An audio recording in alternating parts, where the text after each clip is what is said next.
Hello and welcome to Straight Talk. I'm Zeynep Gökçe. A 2-month ceasefire is over, shattered by Israeli airstrikes and ground operations that have left hundreds of Palestinians dead. Despite growing pressure from within Israel and abroad, Prime Minister Benjamin Netanyahu declared that this is just the beginning. Israel justified its renewed offensive by accusing Hamas of failing to release remaining hostages. Protests have broken out in Israel and abroad as people condemn the renewed violence. Israeli forces have expanded their operations, targeting Rafah near the Egyptian border and ordering mass evacuations across multiple towns. After initially waiting to retaliate, Hamas fired rockets into Israel, its first strike in months. Meanwhile, as Gaza burns, Yemen's Houthis have restarted attacks on US ships in the Red Sea, triggering a wave of American retaliatory strikes.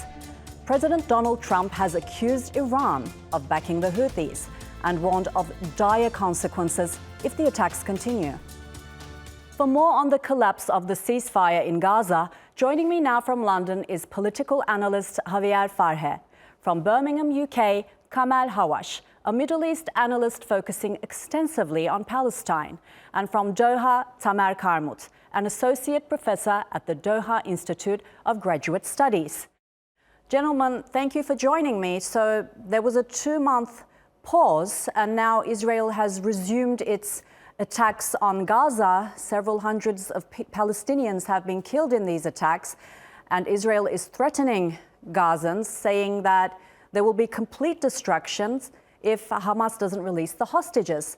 So, Javier, do you see this truce deal getting back on track, or is this just, again, a full-scale war? It is clear, based on the protests that have been taking place in Tel Aviv by Israelis, who are quite disappointed by the fact that Israel has decided to break the ceasefire. It's very clear that this is a new campaign for political reasons for Benjamin Netanyahu. Recently, a couple of people close to him have been detained for alleged cases of corruption. He's facing cases of corruption. He decided to sack Ronen Bar, the head of the intelligence services, which is one of the reasons why people were protesting. So the analysis that many people are making about this break of ceasefire by Israel, not by Hamas, by Israel, is for political reasons for Netanyahu himself. Netanyahu is in big trouble in Israel. He's being indicted for alleged crimes of corruption.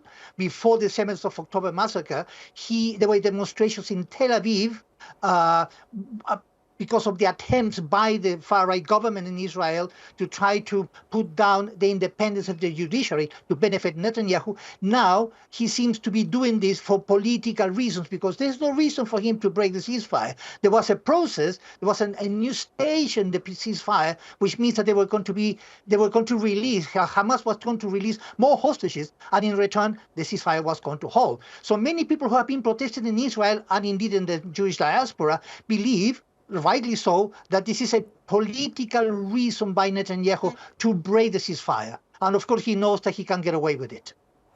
Yes, so Kamal, Javier is saying that Netanyahu is doing this for his own personal interests. But there's the other side of the story I want to talk about, because, yes, they're saying we will defeat Hamas, and when they release the hostages, we will stop. Let's say this happened tomorrow. Is Israel really going to stop? Like, how much of its big plan has it achieved in Gaza? I would first say that this agreement, this ceasefire agreement, was brokered under the Biden administration, and it was being implemented. But then Trump came in with his suggestion that Gaza could be turned into the Riviera of the Middle East, and that the Palestinians had to leave. And the Israelis loved that. And it meant that they had to, or at least Netanyahu, in addition to what's been said, now the ceiling is the expulsion of the Palestinians to satisfy Trump's plan. This is what they are talking about. So I think it is partly to do with maneuvering by Netanyahu, but I genuinely think, and it is really unfortunate, that the Israeli leaders, not just Netanyahu, including the defense minister, who is dropping leaflets telling Palestinians they're going to be killed, nobody cares about them, is what they want now is put to one side the agreement.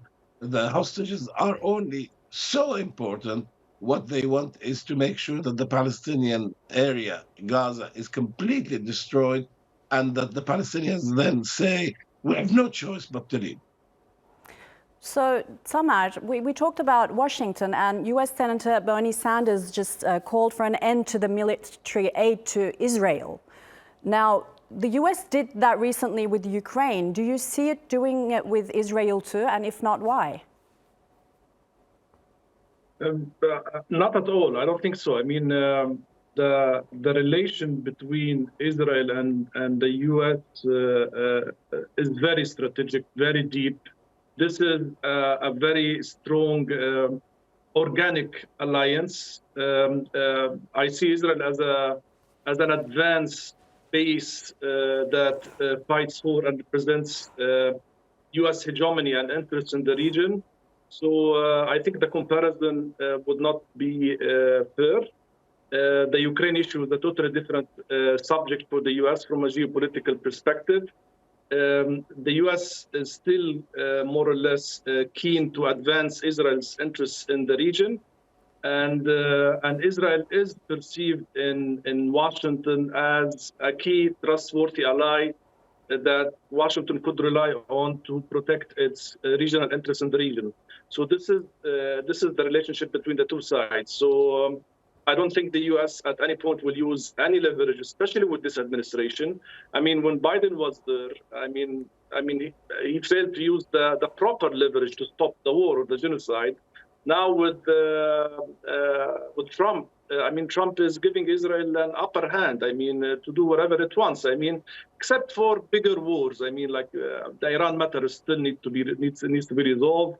So I think at this point, no, we are stuck in a very dangerous impasse, especially with the absence of a political project or an end outcome on how to end this conflict entirely. There is no discussion whatsoever on how to end it. There was the recent Arab proposal in Cairo that came from all Arab countries presenting a vision to end the war, to reconstruct Gaza, to establish or open a path for a Palestinian state. And Washington did not engage so far positively with this proposal. So there is no goal for end this war, and that's a problem. We will come back to the Arab League and that, but Javier, so the world leaders are condemning these attacks. They're also criticizing the US support for Israel, despite all what's happened. And protests have been held in multiple countries in support of Palestinians. Do you see this time around the international community putting more pressure on Israel and even the US? I think so, because it's very difficult for the so-called international community to justify these attacks by Israel. If they tried to justify the first ones, which were unjustifiable anyway, this one is even less, likely to be justified. Not only that, it is obvious here that Netanyahu does not want a peace settlement in Gaza. It is very clear. Let me give you a small episode which has not been publicized. In January last year, mid-January last year, Netanyahu sent a letter to the president of Colombia, Gustavo Petro. In that letter, he asked him to mediate for the release of the hostages taken by Hamas on the 7th of October the year before. Petro said, yes, we will help you, but he put forward an interesting peace plan with the cooperation with different countries, with Colombia, at the helm of this peace process, because he had been involved himself in a peace process to put an end of the conflict between the government in Colombia and the M19 guerrillas, to which he was part in years before. He put forward this proposal and said, look, this isn't point in trying to get the release of the hostages if there's not a settlement, a peace settlement with the two-state solution. Netanyahu did not reply, totally ignored that proposal, and as we know, Colombia later, stopped buying weapons from Israel and supported South Africa's case in the International Court of Justice. So we are talking about a long history of not wanting a peace settlement in Gaza, in Palestine, by Netanyahu. So the main obstacle is Netanyahu. And the protest that you can see in Israel or by the Jewish diaspora, which is extremely important, is against Netanyahu because he's the main obstacle for trying to find some kind of solution or truce in the conflict, in this situation. So, of course, they argue this is a war. This is not a war. Now, this is another element which I think is important, colleague. There was an analysis made by Jeremy Bowen, who is a political international editor of the BBC. He's worked in the Middle East for a long time. And after this latest attempt, these latest attacks by Israel started, he was asked, Israel says that they want to destroy Hamas. Have they destroyed Hamas? And he said, and he's not a friend of either side, he said, look, it's very likely that Hamas has recruited more people than the people they have lost in this campaign. Because as we know, most people who have died in Gaza are children, women, and civilians. So this pressure could actually help this time because there's no way that anyone could find a justification. Look at what happened in Britain here when there was a contradiction between David Lammy, the foreign secretary, who said that Israel might have committed war crimes, and the prime minister who said, actually, no, I don't think so. So they don't even agree among themselves because they know it's impossible to justify the way Israel has broken this truce in Gaza. So, Kamal, I want to talk a bit about the stance of the European countries. The Irish Prime Minister has just called on Europe to say stop to the killing and stop to the slaughter. Amnesty International accused the EU of justifying Israel's actions. Now, Europe is a continent with different countries and they all have different views on this issue. So what are your thoughts on that? Yes, I understand that with 27 countries, it's difficult to get unity. But if we all use international law as a basis, and unless we do that, we might as well go to the law of the jungle, then each country should be asking itself the following: is Israel breaching international law? Now, what Javier alluded to, a discussion or a statement by David Lammy in the House of Commons, he actually said Israel has breached international humanitarian law, but the following day they added the following sentence: it is at risk of breaching international law, to make it sound as if Israel is not there. One of the reasons is if they recognize publicly that Israel has breached international law, then they must act. And that means supporting the International Criminal Court, maybe stopping weapons sales, etc. So I think that's where Britain finds itself. I know it's outside the EU.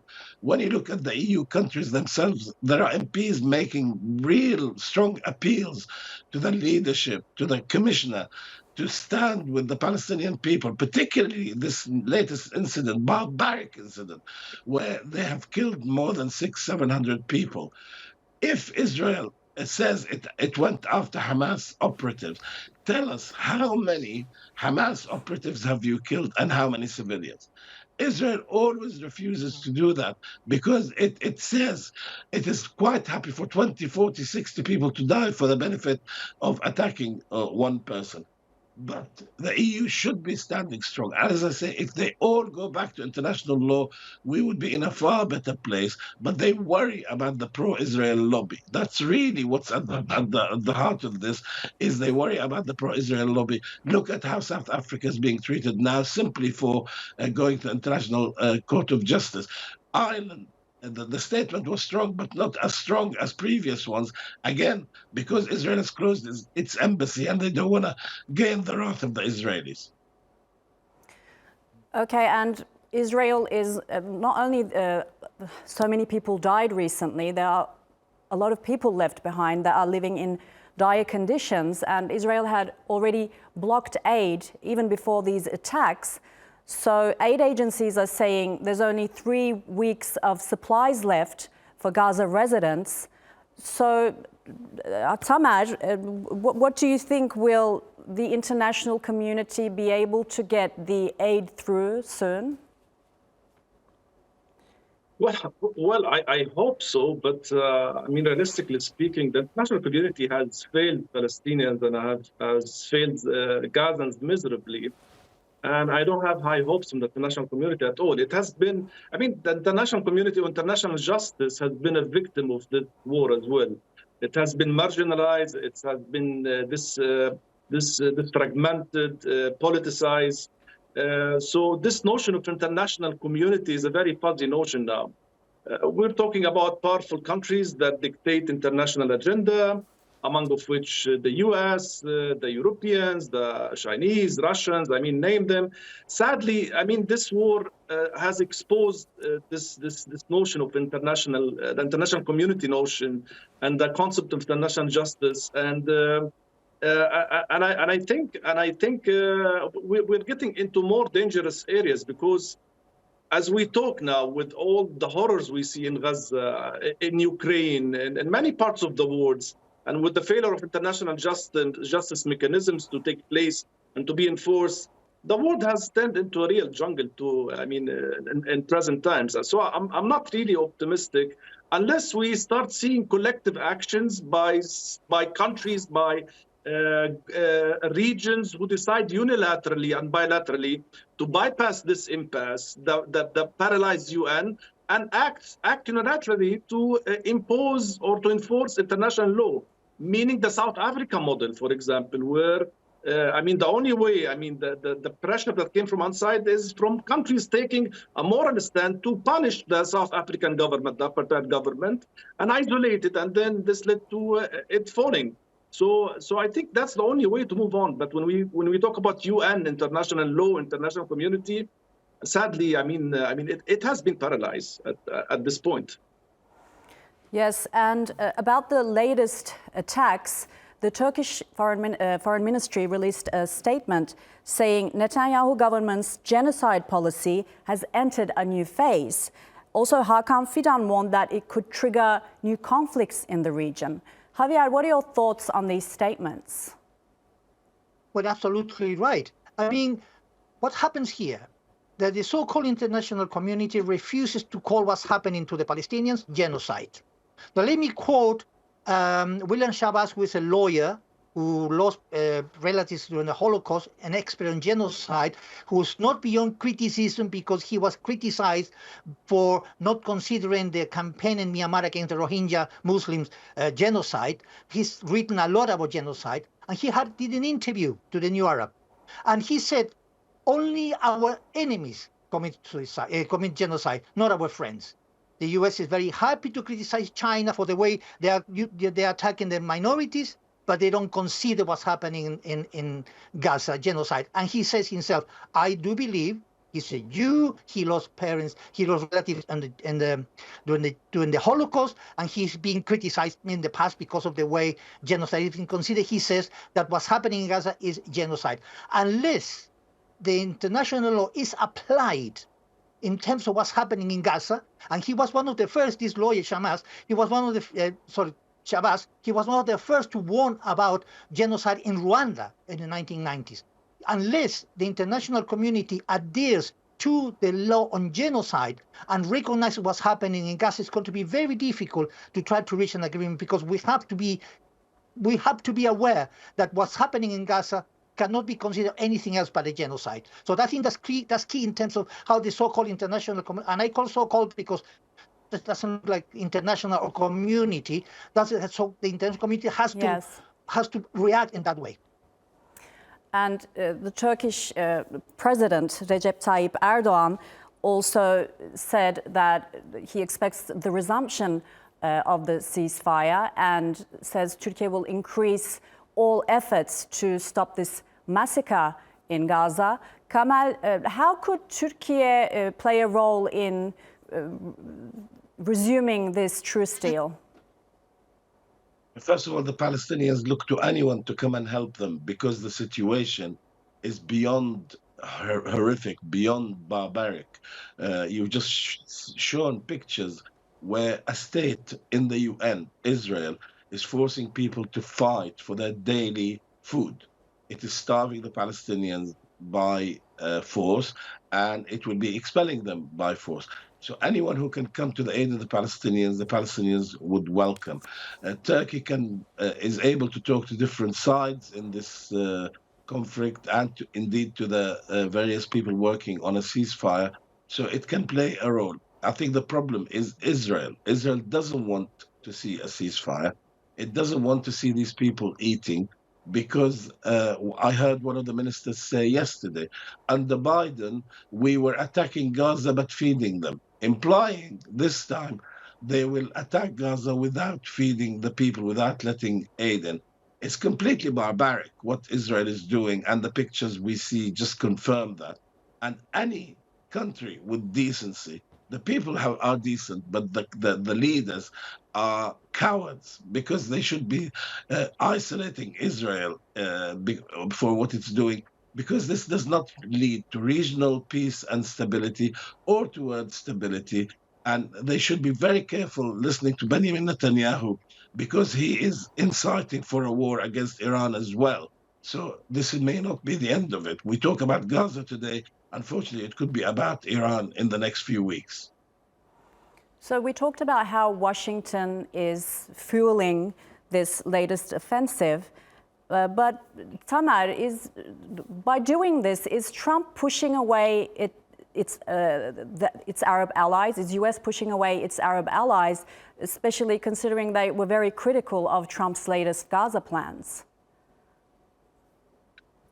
I mean, possibly, yes, he's risking pushing them away. But the thing is, again, the Arab allies have also failed themselves and failed Palestinians as well, by not really taking a strong stand and using their leverage to influence the U.S. administration. I mean, the U.S. has key vast interests in this region, be it political, economic, military. All these Arab countries who have excellent, superb relations with the U.S. could have united and really took a very strong stand to pressure Washington to change its behavior and discourse in the region.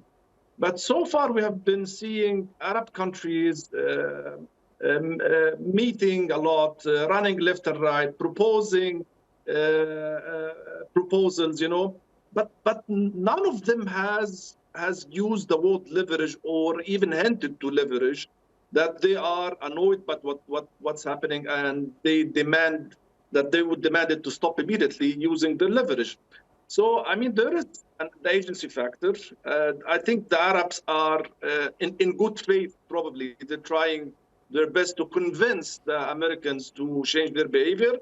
But I don't think the Americans listen to nice words or nice demands. I mean, in politics and diplomacy, I mean, leverage can be used and should be used when the region is faced with an existential threat, because what the Israelis are trying to do is end the Palestinian cause once and forever. This transfer scenario, displacement scenario, it will open Pandora's books in the entire region. It might even open new war frontiers. Kamal referred to the Iran factor as well. We're not away from this. I mean, we should take Netanyahu's threat seriously. And the U.S. could also engage or contemplate in a war or initiating a war against Iran. So you're saying they're not doing enough, but they're doing probably their best. That's what I understand from your words. And we will continue, but I want to move on to the Houthi attacks. More like it, Washington has been targeting the Houthis, and US President Donald Trump had warned that hell will rain down on the group if they continue their attacks on Red Sea shipping. Now, Javier, do you expect more attacks from the Houthis? Will they be threatened by threatened by the US? Oh, definitely. They are not going to stop. I mean, in fact, these attacks by the US will encourage them to continue attacking ships. Now, the US is doing this because of its own interest about what's going on with the Navy, sort of the sailing in that part of the world. So the attacks will continue. They are well armed. They are well, equipped to do this.